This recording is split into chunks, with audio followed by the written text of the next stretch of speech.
Welcome to Season 2 of Guardians of Gaia, connecting people to planet Earth, our collective home where all life exists in a common ecosystem. I'm Megan Edwards, and we will explore the environmental world and learn how people are trying to save the planet and fight the system that is killing it. In our previous episodes, we explored the impacts of climate change and what a sustainable energy future could actually look like. We know how important access to safe, reliable water and sanitation services are to people's health, even more now so in the middle of a pandemic. Poor water and sanitation services also have an impact on the environment in which we live in, making access to decent water and sanitation a human and environmental right.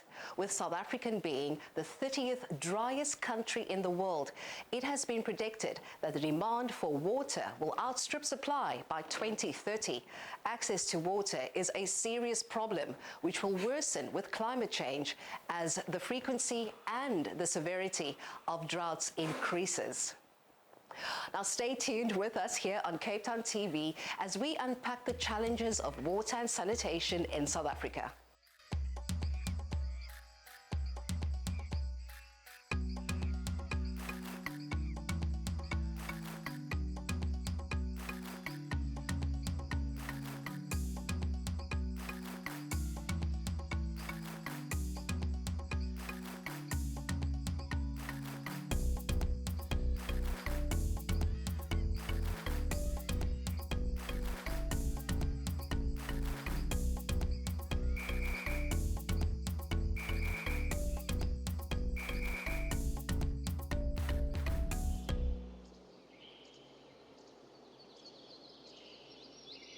If you or someone you know in your community are actively doing their part in the fight against climate change, or if you would wish for us to come and tackle a very specific environmental issue in your community, then please email us at gog@capetowntv.org.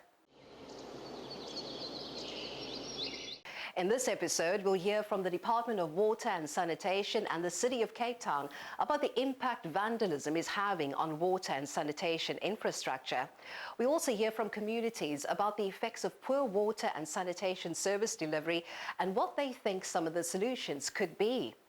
The Department of Water and Sanitation statistics in 2018 say that 64% of households had access to a water supply service, and about 14 million people did not have access to safe sanitation.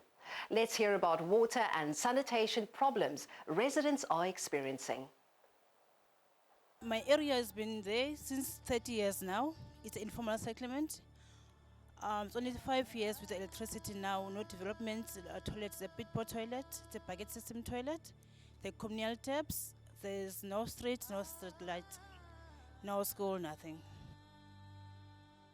We have the bucket system toilet, which has been cleaned in 2 times a week or sometimes in 3 times in a week, of which it's not healthy because one toilet is shared by 5 households. Some it might be 2, it's depending on where the toilet is at. And then now that there's also a challenge of water, which is there's those people be added in the community, so to call it land grabbers, but they also add in the number of the people in the community. So they did the installation of the water, illegally ones. So we find that the pressure of the water sometimes doesn't come strongly to others. Sometimes it might come, doesn't have it all in other toilets. I will start with the elderly. Some of them are on medication, and you find that one of them is staying alone. There's no one to assist with the water and stuff. So it might be difficult for the person to get for the medication to use, and sometimes to cook. Some can't even walk. They need someone to help. But if there's no water next to the house, that is a problem. Also for the women, it's a challenge because, as we may know, the water it's a source of life as us as a woman. Because without the water, that nothing can do. We need to do washings, we need to clean the house, we need to look after the household entirely to using water. Also for the children, it's very frustrating to the kids because the fact that these are teenagers, and maybe some of them are starting the periods. When you wake up in the morning, you need to bath. But if there's no water, how come you're going to do school? How come you do some necessary stuff you need to do? So that's a really pressing matter for us. Tell us about the area, the type of housing, and service delivery. Is there service delivery in terms of water and sanitation in that area? The housing type in Mitchell's Plain was rental housing from the apartheid era. So the communities living in these houses is for over 40 years, so they were renting it. Many of them have now signed their title deeds to own these homes, but with these title deeds comes the water management device, which only provides you with 350 liters of water a day. But what the city or government has not taken in account is what is the household size. And an average household size in Mitchell's Plain is 15 per plot. So there's people living in the house. There's about 3 generations on the plot. So with 350 liters of water, which is clearly not enough for a family of 15, people's water switches off at 12 o'clock. They goes without water. Women suffers in this as they are the caregivers of the home, having to take difficult decisions whether they are going to do their washing or are they going to cook. Parents feeling that the impact of not having enough water and them having to teach their children not to wash their hands. Children are confused, referring to their parents as water security. We have women that are on chronic medication that does not have water to take this medication, and they scratch out of the freezer, literally scratch out ice to take their chronic medication. So the issue is bad. People are running around, they are asking people for water. Some people are even selling water within the community. So tell us about the area that you live in. What is that like? Yeah, actually I will love my area, but my area is not good, it's bad.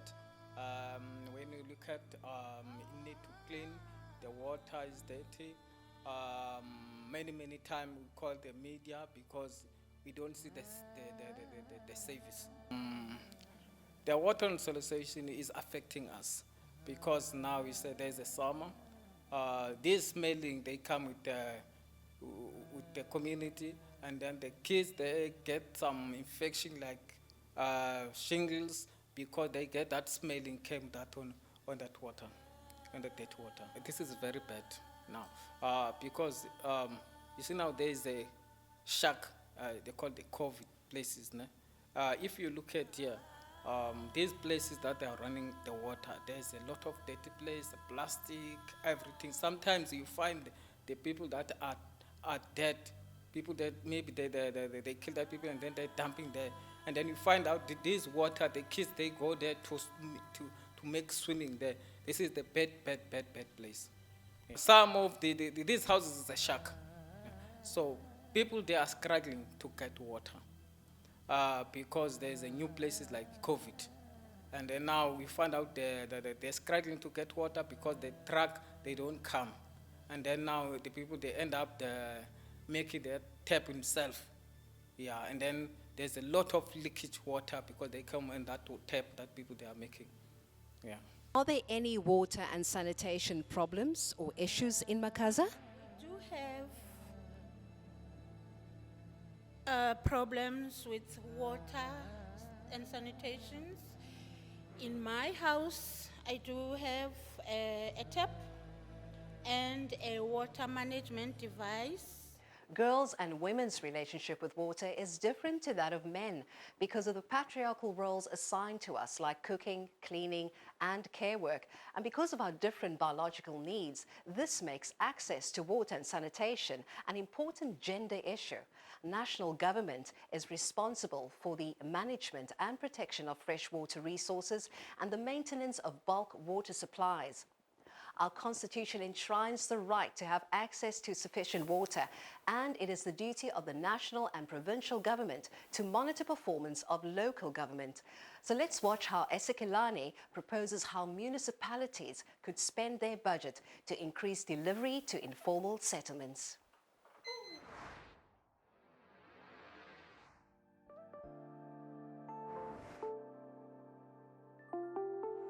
Molweni, igama lam ndinguThandi Jolingani, ndihlala eTaiwan eZola Square. Ndinemibuzo embalwa endicela ukuyibuza kwisixeko saseKapa. Isixeko saseKapa sifumana imali kurhulumente wesizwe. Siphinde siqokelele imali kubahlali ngokohlobo lwerhafu ezifana nentlawulo yenkonzo zombane. Amasebe ahlukeneyo kwisixeko afaka igalelo uhlahlubo-mali kwaye achaze ukuba bacinga ukuba bawudinga malini ukuhambisa inkonzo. Ibhunga lesixeko lilo elithatha isigqibo ngolwabiwo-mali oluza kusetyenziswa ngamasebe ohlukeneyo ukuze kubonelelwe ngeenkonzo ezinjengamanzi, ugutyulo, umbane, njalo njalo. Kodwa isixeko asiyichithi yonke le mali esiyiqokelelayo minyaka le. Ngesi sizathu sinentsalela engange-5 billion evela kwimali ezintsalela zeminyaka edlulileyo. Oku ikugcinele imini zikaxakeka lezamanzi nogutyulo lesixeko saseKapa liceba ukubonelela iimbacu ngeempompo ezintsha eziyi-700 kunye nezindlu zangasese eziyi-2,500 kunyaka ozayo. Kodwa iimbacu zidinga iinkonzo ezingaphezu koku. Isixeko ngokwaso siqikelela ukuba kukho amakhaya ayi-14,000 awakhiwe kwiimbacu eziyi-173 ahleli ngaphandle kweenkonzo ezisisiseko. Iphulo lwethu lwe-Asivikelane libonakalisa ukuba iindawo zohlala ezininzi azinankonzo zifanelekileyo okanye iinkonzo azonelanga. Izicwangciso zesebe lezamanzi nogutyulo lwelindle lubonisa ukuba banqwenelela ukufaka impompo kunye nezindlu zangasese ezininzi kwimbacu. Ukuze esi sicwangciso sibe nokuphumelela, kubalulekile okokuba isixeko silinyuse uhlahlo-biwo-mali oluya kweli sebe. Ibalulekile into yokuba isixeko sikwazi ukuqokelela imali bucala ukulungiselela iimini zikaxakeka.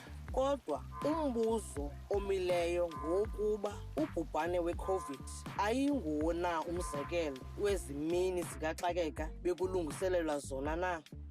Sicinga ukuba kungangcono ukuba isixeko sinikezele isixa semali eseleyo kwisebe lezamanzi nogutyulo ukuze kubonelelwe iimbacu zezindlu zangasese kunye neetenki.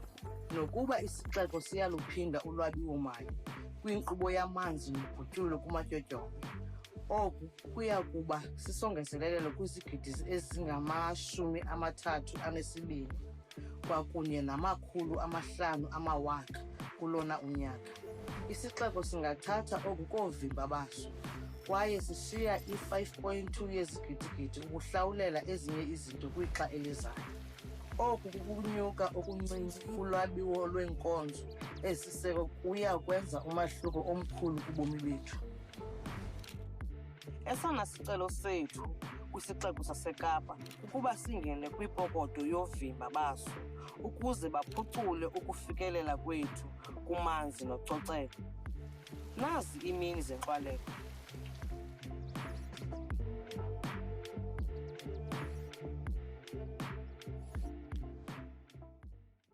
When we come back from the break, we are joined by the National Department of Water and Sanitation, the City of Cape Town, and the Philippi Development Forum. They talk to us about one of the problems contributing to service delivery, vandalism of government property. Stay with us.